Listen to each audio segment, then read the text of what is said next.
Hello guys, my name is Nandini Pathak and this year, that means 2026, I gave my board examinations.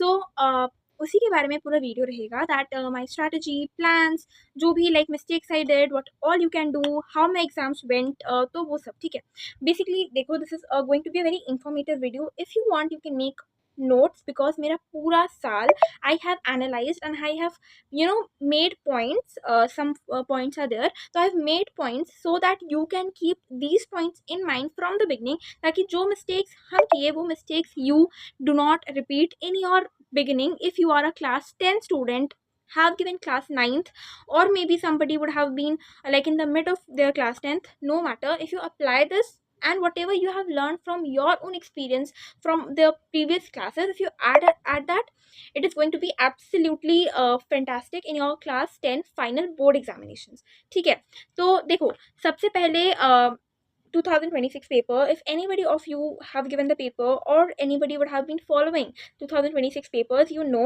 that every paper was very conceptual. It was not at all rote learning.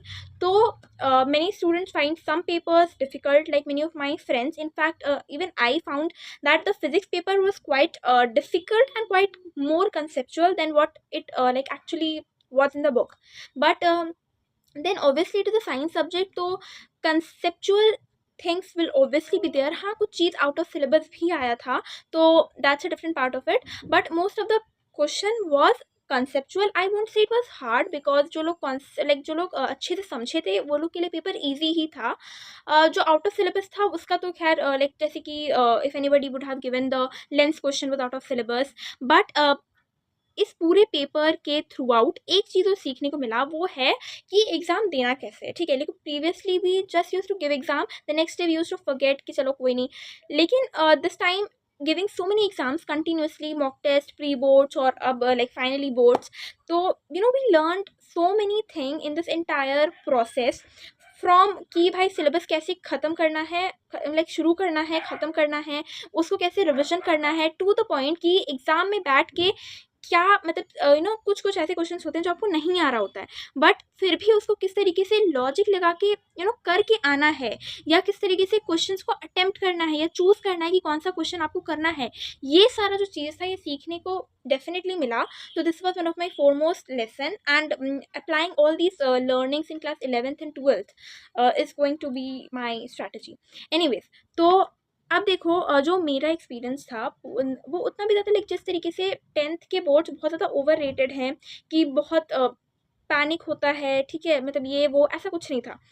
Seriously we have given the paper like a normal test, क्योंकि देखो class 10 में इतने सारे exams होते हैं. पहले आपके unit test होते हैं, मिड में कोई टेस्ट हो गया, प्री बोर्ड्स हो गया, एक प्री बोर्ड, दो प्री बोर्ड, मॉक टेस्ट हो गए, तो उसके बाद एक एग्जाम एक नॉर्मल चीज़ लगने लगता है. Like you won't fear it any more, you will feel that ये तो रोज़ का बात है. बोर्ड से पहले you would just prepare a little much better, but ऐसा नहीं है कि you will fear, you will panic कि भाई क्या हो जाएगा. कुछ नहीं हो जाएगा, ठीक है. तो see, these things might sound very normal but these are not, believe me. ये सारा चीज़ somebody can only say when you've experienced, and that experience come from your own learning and might be very subjective. So any class 10 students who is going to like come in class 10 are very happy. Okay, let me, ठीक है. Okay, अब बात करते हैं mistakes के बारे में कि क्या क्या मिस्टेक हुआ. देखो, तो जितना भी पेपर था, अगर हम एक ओवरऑल मिस्टेक बोले तो वो था MCQs में. पहला सेक्शन ए के बारे में अगर बात करें तो सेक्शन ए में MCQs आर ट्रिकी. ठीक है, वो उतना इजी नहीं होता है जितना वो दिखता है, क्योंकि you have to know every single word. Keyword सिर्फ आंसर राइटिंग में यूजफुल नहीं होते, वो MCQs में भी होते हैं. क्योंकि एक वर्ड दो वर्ड, जैसे कि अगर बायोलॉजी में एक क्वेश्चन आया था, एक लड़का लाइक फैन साफ कर रहा था and he fell down, he was hurt in his medulla oblongata and now you have to like and he has lost his vision, या उसके कुछ आईज में प्रॉब्लम हो गया था. तो उसका लाइक 4 ऑप्शंस था कि कौन सा लाइक पार्ट में उसको चोट लगा है, जबकि उसका आंसर वाज वेरी बेसिक कि भाई जब उसको हेड इंजरी आया है तो उसको मेडुला ऑब्लोंगाटा में प्रॉब्लम है, क्योंकि मेडुला ऑब्लोंगाटा सारे इनवॉलंटरी जो एक्शन है वो परफॉर्म करता है, including eye functions. Specially pupil के बारे में वहाँ पे था, तो प्यूपल भी लाइक वही लाइक मेडुला ऑब्लोंगाटा कंट्रोल करता है कहीं ना कहीं. बट ये लॉजिक एग्जाम में बैठ के in that pressurized moment you might not apply. But yes, whoever have just found the word head injury, they have known कि ठीक है मेडुला ऑब्लोंगाटा होगा. तो इस तरीके से तो keywords are very important even in MCQ. Before answering at least read MCQ twice, ठीक है, बिकॉज मेरा 10 से ज़्यादा मार्क्स आई गेस मेरा सिर्फ MCQs में गया है कलेक्टिवली सारे सब्जेक्ट्स मिला के. तो या MCQs आर वेरी इंपॉर्टेंट, उसको उतना लाइटली मत लेना जितना लाइटली अपियर होता है कि MCQ है कर लेंगे, नहीं, ठीक है. Okay, that is section A. कि सेक्शन ए में मेनली MCQ रिलेटेड प्रॉब्लम होता है. इसके बाद जो क्वेश्चन होते हैं उनमें भी थोड़ा बहुत, बट वहाँ जो भी गलती होता है सिली मिस्टेक्स. मतलब मेरा तो सेक्शन ए में बाकी जो भी लाइक मिस्टेक्स हुआ ज़्यादातर सेक्शन ए में होता नहीं था, सिर्फ MCQs में ही जो होता था, बट जो हुआ है वो सिली मिस्टेक्स था. जैसे कि फिजिक्स में एक आलू वाला क्वेश्चन था, the last question. There I applied first chapter logic because I did not see that that was a second class machine, तो या सेकेंड क्लास लीवर. तो अगर मशीन वो सेकेंड क्लास लीवर अगर कोई मिस कर गया और वो अगर वो फर्स्ट लाइक टॉर्क वाला कॉन्सेप्ट लगाएगा, तो इसीलिए what my summary of this entire thing is कि यू मस्ट नो कीवर्ड्स, ठीक है. Okay, so that is the first thing. Second is like बाकी तो ऐसा कुछ मिस्टेक सेक्शन ए में नहीं था. सेक्शन बी में इसके बाद अगर हम बात करें तो सेक्शन बी में एक जो मेरा गलती था जो मेरा फिजिक्स में हुआ सबसे पहले, एंड उसके बाद से I like corrected it in my rest of the papers. गलती ये था कि you know sometimes we don't read questions in any like RTCs and we just attempted thinking कि वो सही होगा. You have to read every question at least twice. Every question you know, you must know the answer exactly in your mind and then only start attempting it. If you don't know, don't attempt it. If you're getting the luxury of choosing what you want to, stick to that. Like, you know, use it, take advantage of it. So that is something very important because physics में मेरा question number 6 I remember the question, yes, so question number 6 which was very easy but उसमें बहुत ज़्यादा diagrams था, तो उसको देख के थोड़ा सा मेरे को डर लग गया कि पता नहीं होगा या नहीं होगा, तो question number 6 छोड़ दिए. घर आके I understood that that was the easiest question, but वहाँ पे आई did not read it and जिसकी वजह से मेरे ईजी मतलब 3-4 मार्क्स में बढ़ जाता अगर वो क्वेश्चन अटेम्प्ट करके आते तो. बट कोई बात नहीं, क्योंकि उसके बाद से I started reading every single question multiple times and तभी उस पूरे RTC को अटेम्प्ट करते थे. तो this is something very important and need to keep it your mind. Specially सिर्फ इसी में हेल्प नहीं करेगा कि यू विल बी नोइंग कि हमको ये RTC करना है जिसको हमको अच्छे से आता है, तो पैनिक में नहीं करना है. That is first thing.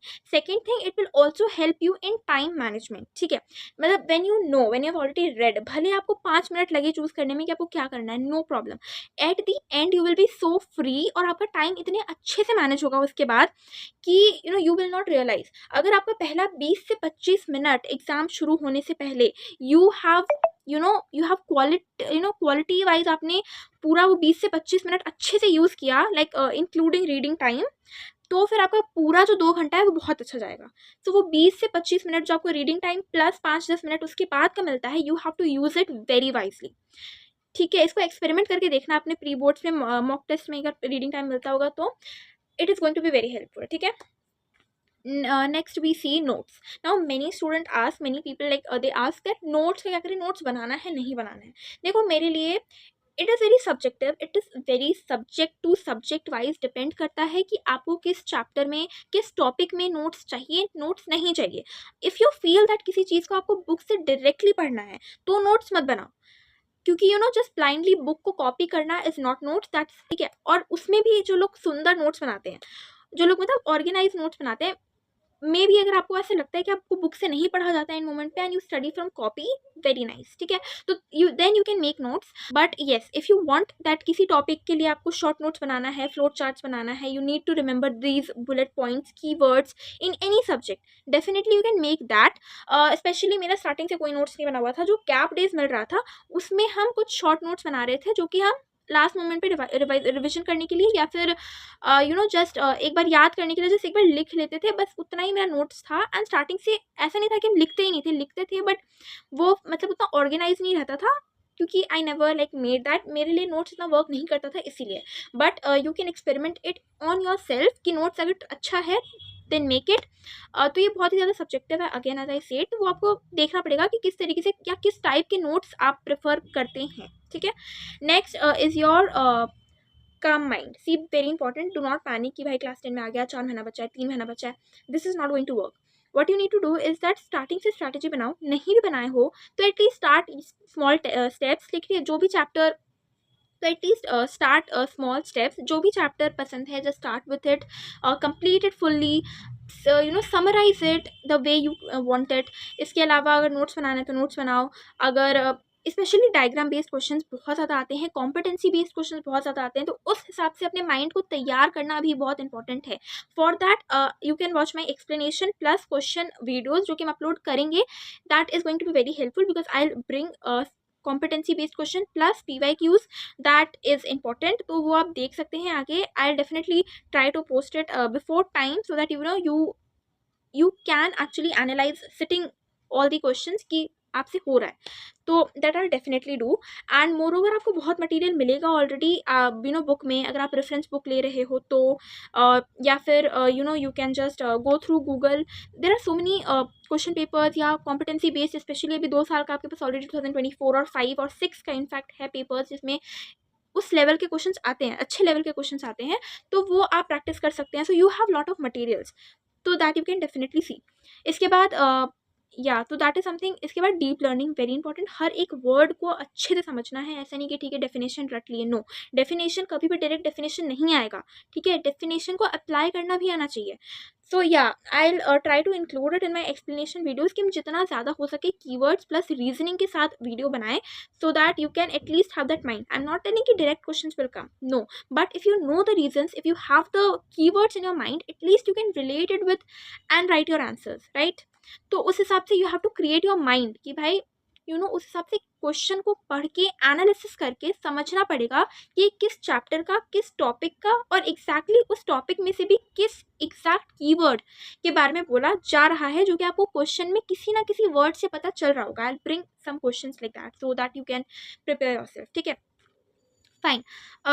इसके बाद अपने आप को लाइक हर एग्जाम के बाद एनालाइज करना, like mock test, pre board की कहाँ गलती हो रहा है, and just don't repeat that. Repeat हो रहा है तो उसको ठीक कर लो, ठीक है, मतलब what you can do, you try your best. बाकी फिर बोर्ड्स में जो हो ठीक है, like if you will put your 100, not 100%, 99% जो भी आउटपुट आपको मिलेगा यू विल बी सेटिस्फाइड, ठीक है। You will not feel any regret, no matter if you get 80%, 90%, 100%, 70%, does not matter if that is your effort.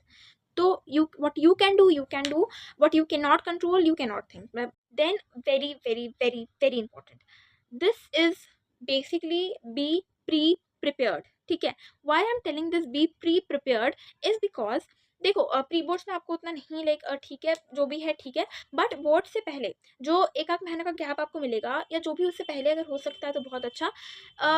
Just be prepared कि आपको boards में जो गैप डेज मिल रहे हैं उसमें आपको पढ़ना कैसे है, ठीक है, यार रिविजन का स्ट्रैटेजी कैसा होना चाहिए वो आपको समझ के रख लेना है। बिकॉज एंड डे अगर आप पूरा बुक पढ़ने बैठोगे नहीं हो पाएगा, तो सिलेबस इज़ वेरी लेंदी। तो उस हिसाब से you need to figure out कि एग्जैक्टली बुक के किस पॉइंट में, किस पेज में, किस टॉपिक में you have confusion, clear it out.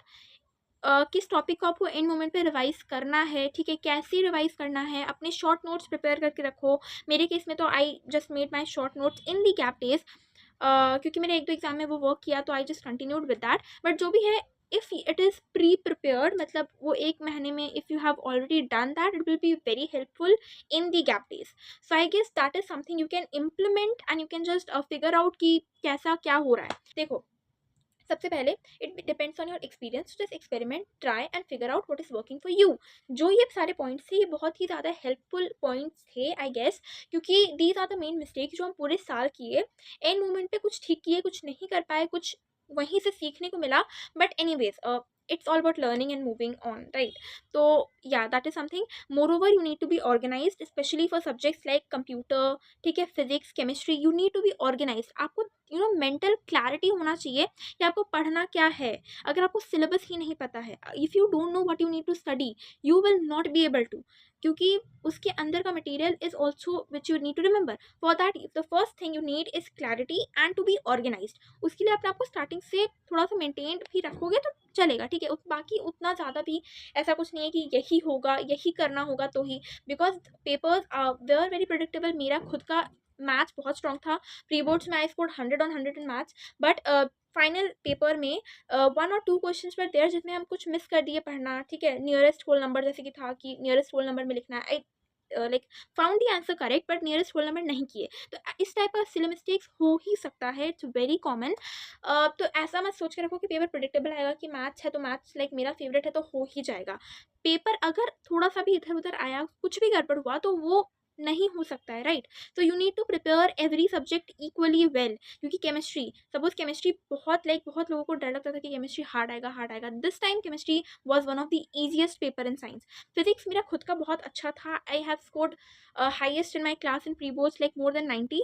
But this time the paper was so unpredictable कि आप कितने भी सैम्पल पेपर्स करके जाओ, फिर कहीं ना कहीं गलती होगा ही होगा। तो डोंट थिंक दैट यही होगा, like if you are good at physics, physics अच्छा ही जाएगा, ऐसा नहीं होता। Just prepare every subject equally. जो नहीं अच्छा है उसको और अच्छा करो, जो अच्छा है उसको और अच्छा करो। तो यू नो एक overall plan, this way you can just make it and just calm your mind. Boards are not that difficult if you are prepared, if you are confident enough, तो आप अच्छे से उसको कर लोगे। And it's just about learning, तो उसको हमेशा सीखते रहना है। तो यार that was my plan, strategy, marks, जो भी कह लो वो video. If you want any other video related any topics, you can ask और कमेंट बिलो। बाकी आगे जो भी वीडियोस आएगा, stay tune for that, because videos will be very quality based. Whatever competency बोल लो या फिर कंसेप्चुअल बेस्ड बोल लो, उसका explanation with reasons. Okay, so for that you can stay tuned, subscribe, hit the like button. We will meet in the next video. Till then, tata, bye bye.